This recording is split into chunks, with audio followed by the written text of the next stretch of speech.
Today, we're talking about handstand. What's going on, guys? Armando Gong here, and just like I said, today's workout was mainly doing some handstand work. And if you are starting on your journey to mastering the handstand, I think this video will help just shed some light on a couple things that I'm working on to work on my own handstand technique. And I worked on primarily the basics for today, meaning trying to work on my upper back mobility, some hamstring mobility, but also just keeping my line, meaning that I'm trying to keep a very nice stacked straight line between, let's say, my wrists, through my elbows, through my shoulders, through my hips, through the middle of my torso, and all the way up through my toes, because that makes one of the more efficient handstands compared to another handstand form where you're trying to do like a banana arch, where you're actually literally arching your back into like a C shape or a banana shape.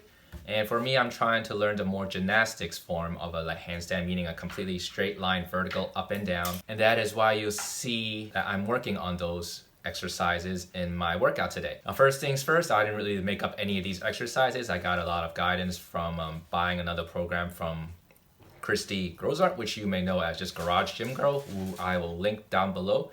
I always believe in giving people credit for things that I learned, so I learned a lot from her, and these are the exercises that I took away from her to implement in my own handstand training. There are a lot of these basic things in terms of what you can stack on rather than just diving straight into the handstand that I think people sometimes forget about, and I think working on these things is important. I talk about in terms of just building the correct foundation in another video of mine. For me, I need to increase my upper back mobility, my thoracic mobility, which you'll see me doing a couple exercises related to that, but also my hamstring mobility, which is quite honestly not where I need it to be to keep like a straight line.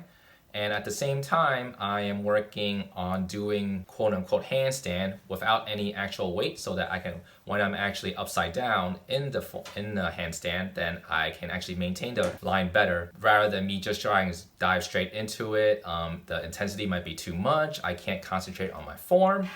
And I think that's relevant in other exercises where we try and increase the intensity too fast, too soon. And then our form suffers, our technique suffers. Instead, work on a very unweighted version, a very basic form of that exercise, like in terms of, let's say, a barbell squat. Before you even tack on like one plate or two plate, work on just your air squats. Master that form, then slowly add the weight so that when your technique is on point, you can actually up the intensity without sacrificing your technique.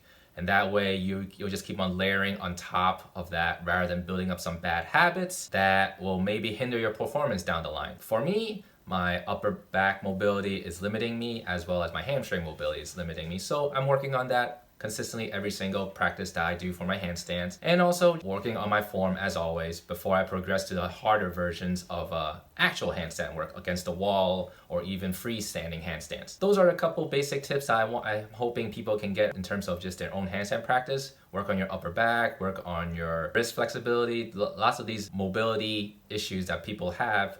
And then even just working on just lying on the floor, practicing your handstand line can help yield a lot of benefit for you down the road in your handstand practice. I hope you got something out of this. Leave a comment below that if you did, and share the video, please.